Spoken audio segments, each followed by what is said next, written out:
मागे ये ना.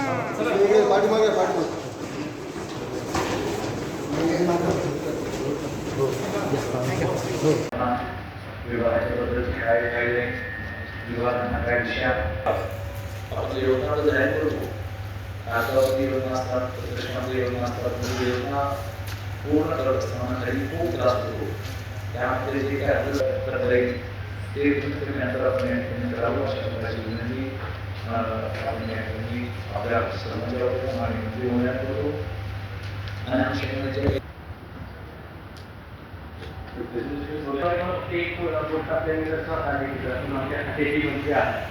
आपल्याकडे 8 ब्लॉक आहे आणि 8 पैकी फक्त 2 ठिकाणी आपल्याकडे तहसीलदार कार्यरत आहे आणि ते सर्व जिल्ह्याचा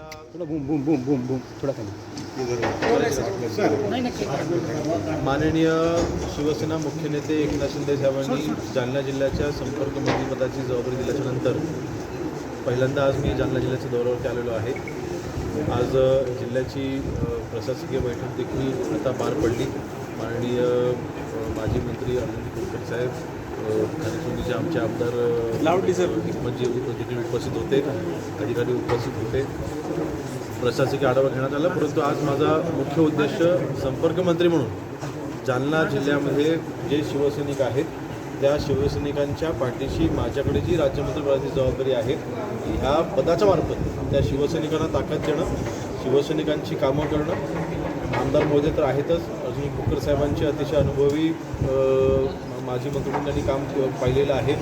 त्यामुळे मला वाटतं त्यांच्यासारखी व्यक्ती आहेतच, परंतु एक ह्या पदाच्या मार्फत संपर्कमंत्री पदाच्या मार्फत आपल्या शिवसैनिकांना अजून ताकद कशी देता येईल आणि संघटनात्मक आढावा घेण्याकरता आज मी आलेलो आहे.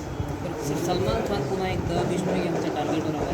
देशमुख यांच्या 5 जणांना पुणे शाखेनं अटक केली. नाही, सलमान खानला जी आवश्यक सिक्युरिटी आहे ती दिली गेलेली आहे आणि बिश्नोई यांच्या बाबतीमध्ये आपली यंत्रणा ही पूर्णपणे अलर्ट आहे. ही कारवाई जी केली होती ती काय तक्रारी होणार नाही, ती सुमोटच कारवाई केलेली आहे.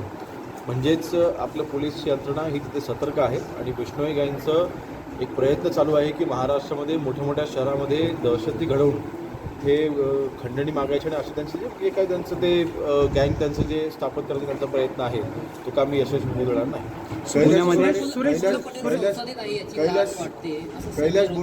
प्रफुल्ल पटेल संसदेत आहे याची लाज वाटते असं बोलण्याची काही गरज नाही.